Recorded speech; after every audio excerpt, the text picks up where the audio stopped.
नमस्कार, मी प्रांजली सायकोलॉजीमध्ये आपले स्वागत आहे। मी प्रोफेशनल सायकोलॉजिकल काउन्सिलर, त्याचप्रमाणे लाईफ कोच। आज आपण ज्या विषयावर चर्चा करणार आहोत तो विषय आहे मानसिक आरोग्य। पण कुणाचं मानसिक आरोग्य? तर जी आपल्या कुटुंबाचा एक बेस असते की जिच्या जवळ मुलं जाऊन हट्टीपणा करते, जिद्दीपणा करते, ज्या काही त्यांना डिमांड्स असतात त्या तिच्याजवळ व्यक्त होते, जी कुटुंबाची काळजी घेते, तर कुटुंबासाठी सगळं काही करते, जी घरी असते म्हणून आपण पुरुष ऑफिसला जाऊन निवांत आपलं काम करू शकतो, अशी ती व्यक्ती म्हणजे आपल्या घरातील स्त्री। परंतु आज आपण थोडा वेगळा विचार करणार आहोत। आपण अशा स्त्रियांबद्दल आज बोलणार आहोत की ज्यांचं वय हे 40 ते 55 या वयोगटात आहे। म्हणजे आपण या स्त्रीबद्दल बोलणार आहोत की ज्यांचा जो एज आहे त्या 40 पेक्षा किंवा 40 पेक्षा जास्त आहे, तर 55 वर्षापर्यंत त्यांचं वय आहे। म्हणजे 40 ते 55 वयोगटातील स्त्रियांविषयी आपण आज बोलणार आहोत।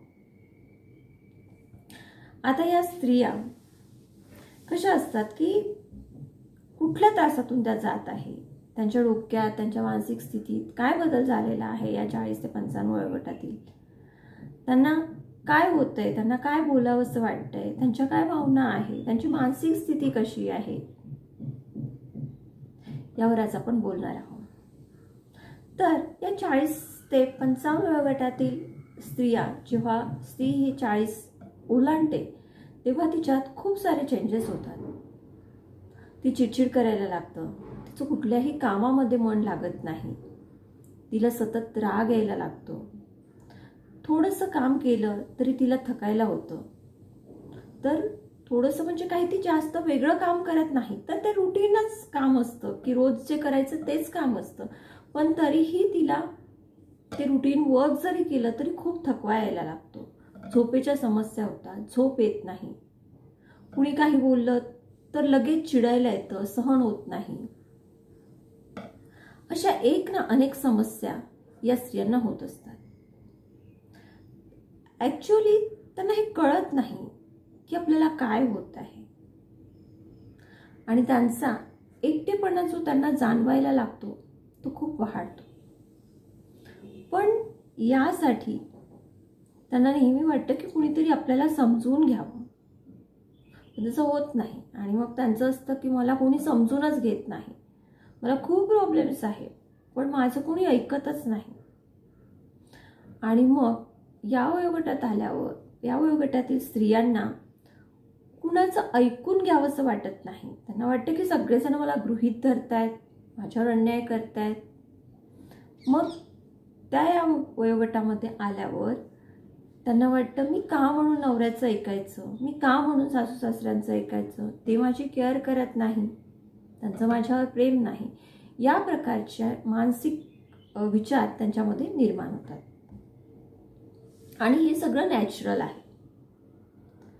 तेव्हा या परिस्थितीत असताना ज्या 20 वर्षापासून आपण ज्यांचं ऐकत होतो त्या लोकांचं अचानक का ऐकावंसं वाटत नाही, तर हे सगळं होतं की आपल्या शरीरामध्ये जे हार्मोनल चेंजेस होतात त्यामुळे।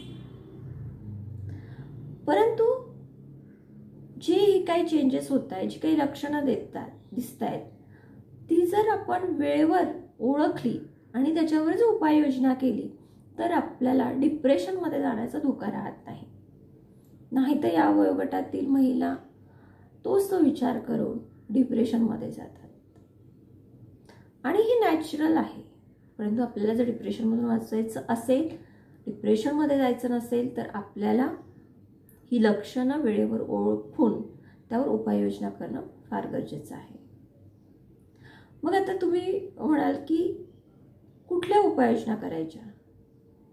कारण या वयोगटातील महिलांना वाटते की अरे माझं तर आता काही फ्रेंड सर्कल पण राहिलेलं नाही, मला कोणी फ्रेंड्स पण राहिलं नाही, कारण त्यांनी जो त्यांचा वेळ असतो तो सगळा वेळ आपल्या कुटुंबावर दिलेला असतो, आपल्या कुटुंबावर फोकस केलेला असतो। आणि या वयोगटातील स्त्रियांची मुलंसुद्धा मोठी झालेली असतात. मॅक्झिमम जणांची टीनेज मुलं असतात किंवा काहींची जॉबवर सुद्धा लागलेली असतात. त्यामुळे मुलं फारसा आईकडे त्या वयोगटात लक्ष देत नाही, कारण ती त्यांच्या लाईफमध्ये गुंतलेली असतात किंवा ते एन्जॉय करत असतात. मग अशा परिस्थितीत त्यांचा जो कॉन्फिडन्स असतो तो सुद्धा कमी व्हायला लागतो. त्यांना वाटतं की मी विसरत चालले आहे, माझा कॉन्फिडन्स कमी होत आहे, मी पहिलेसारखी स्ट्रॉंग राहिलेली नाही आहे. तर बघा कसं आहे की आपली सुद्धा एक बॉडी आहे, जी आपण 20 वर्षाआधी जी आपल्या बॉडीमध्ये आपल्या शरीरामध्ये जी एनर्जी होती आणि ज्या एनर्जीने आपण काम करत होतो, तीच एनर्जी आपल्याला 45 ते 55 या वयात कशी काय असणार? नॅचरली ती कमी होणार. हो, साधं मशीन जरीचा विचार जरी केला तर नवीन असताना ते मशीन खूप स्पीडने चालतं. जसं जसं जुनं व्हायला लागतं तसं तसं त्याची स्पीड कमी होते, त्याच्यात प्रॉब्लेम्स यायला लागतात. आपली बॉडी तशीच आहे. ते हे झालं शारीरिक स्वास्थ्याबद्दल. तर मानसिक स्वास्थ्याचाही सेम तसंच आहे. कारण जे चॅलेंजेस, जे टेन्शन, जे प्रेशर आपण वयाच्या 20, 25व्या, 30व्या वर्षापर्यंत, 35व्या वर्षापर्यंत अगदी सहजतेने पेलू शकत होते, ते आपण या वयात वय झाल्यावर ते पेलू शकत नाही. आपली मानसिक प्रेशर घेण्याची, टेन्शन घेण्याची कपॅसिटी सुद्धा नॅचरली कमी झाली असते. आणि यात काहीही चुकीचं नाही, हे सगळं नॅचरल आहे. कसं आहे की जेव्हा आपण वयात येतो त्यावेळेस काय होतं ना की आपल्यामध्ये त्याही वेळेस काही चेंजेस होतात, हार्मोनल चेंजेस होतात. ज्यावेळेस आपण टीनेजमध्ये असतो त्यावेळेस आपल्या शरीरामध्ये काही हार्मोनल चेंजेस होतात आणि आपलं त्यावेळी सुद्धा बिहेवियर चेंज होतं. पण त्यावेळी ते बिहेवियर चेंज जो होतो तो आपल्या आई वडिलांनी समजून घ्यायचा असतो आणि ते आई वडील आपले समजून घेतातही. त्याचप्रमाणे यावेळी जे परत हार्मोनल चेंजेस होत आहेत तर ते हार्मोनल चेंजेस आणि त्यामुळे आपण जे काही वागतोय ते समजून घेणं हे मुख्यतः कुटुंबाचं तर काम आहेच, पण स्पेशली आपल्या नवऱ्याचं काम ते आहे. म्हणजे नवऱ्यानी बायकोला या कंडिशनमध्ये समजून घ्यावं. आजपर्यंत तुम्ही तुमच्या कुटुंबाला खूप वेळ दिला, तुमच्या मुलांना, तुमच्या नवऱ्याला, तुमच्या सासू सासऱ्यांना, अदर्स रिलेटिव्सला त्यांचं येणं जाणं करणं. परंतु आज वेळ आली आहे तुम्हाला स्वतःला काहीतरी वेळ देण्याची. तुमच्या ज्या काही जुन्या सुप्त इच्छा होत्या की ज्या राहून गेल्या होत्या, बरेचदा होतं की नाही मला ना म्युझिक शिकायचं होतं, पण काय एज्युकेशन आणि मग लगेच लग्न आणि मग हा सगळा व्याप, याच्यामुळे माझं म्युझिक शिकणं राहून गेलं. काही हरकत नाही, आत्ता तुमच्याकडे वेळ आहे. हा जो वेळ आहे तो तुम्ही सत्कर्मी लावा. तुम्हाला ड्रॉइंग करायला आवडतं, तुम्ही ड्रॉइंग करा. तुम्हाला वेगवेगळे पदार्थ बनवायला आवडतात, पदार्थ बनवा. तुम्हाला वेगवेगळ्या पदार्थ बनवण्याचा क्लास घ्यायला आवडतं, ते करा. मैत्रिणी बनवा, आपल्या समवयस्क मैत्रिणी बनवा, त्यांच्याशी गप्पा करा, त्यांच्याशी मूवी बघायला जा. वेगवेगळ्या प्रकारे एन्जॉय करा, बिझी राहा आणि आनंदी राहा.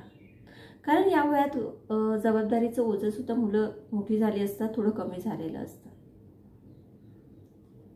तर दिवसांदिवस तरी दिवसातून साधारणतः 2 वेळा तरी 10 ते 15 मिनिट हे स्वतःसाठी काढा.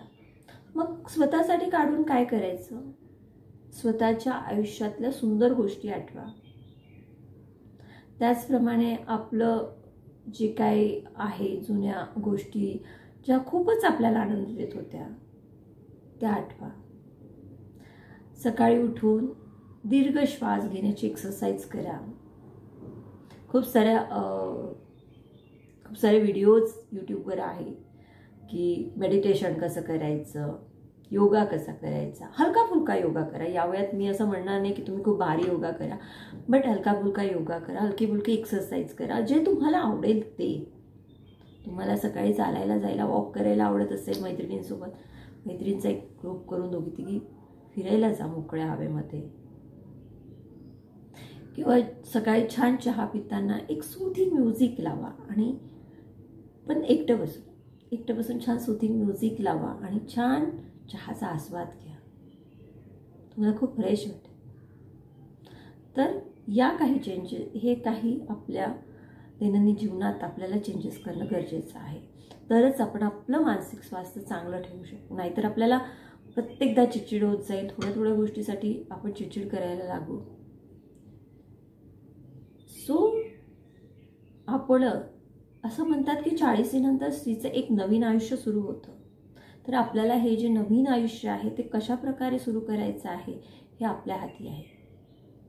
आणि तुम्ही आपल्या शारीरिक आणि मानसिक आरोग्याची काळजी रोज घेतली तर तुम्हाला कुठलाही असा आजार होण्याची शक्यता राहणार नाही. ती शक्यता फार कमी होईल. किंवा झालाच तर तुम्ही त्याच्यासोबत आनंदाने एक पॉझिटिव्ह वेने मात करू शकाल. स्वतःसाठी वेळ काढणं यापेक्षा दुसरं काहीही नाही. एक गोष्ट लक्षात ठेवा, आज वेळ आली आहे माझी स्वतःसाठी वेळ काढण्याची. खूप केलंय मी सगळ्यांसाठी, आता वेळ आली आहे माझी स्वतःसाठी वेळ काढण्याची. आणि हो, रंजन सायकोलॉजी या यूट्यूब चॅनलवर जर तुम्ही नवीन असाल तर चॅनलला नक्की सबस्क्राईब करा. आणि व्हिडिओ आवडला असेल तर लाईक करा आणि आपल्या फ्रेंड्ससोबत, आपल्या मैत्रिणींसोबत शेअर करा. Because sharing is caring. धन्यवाद.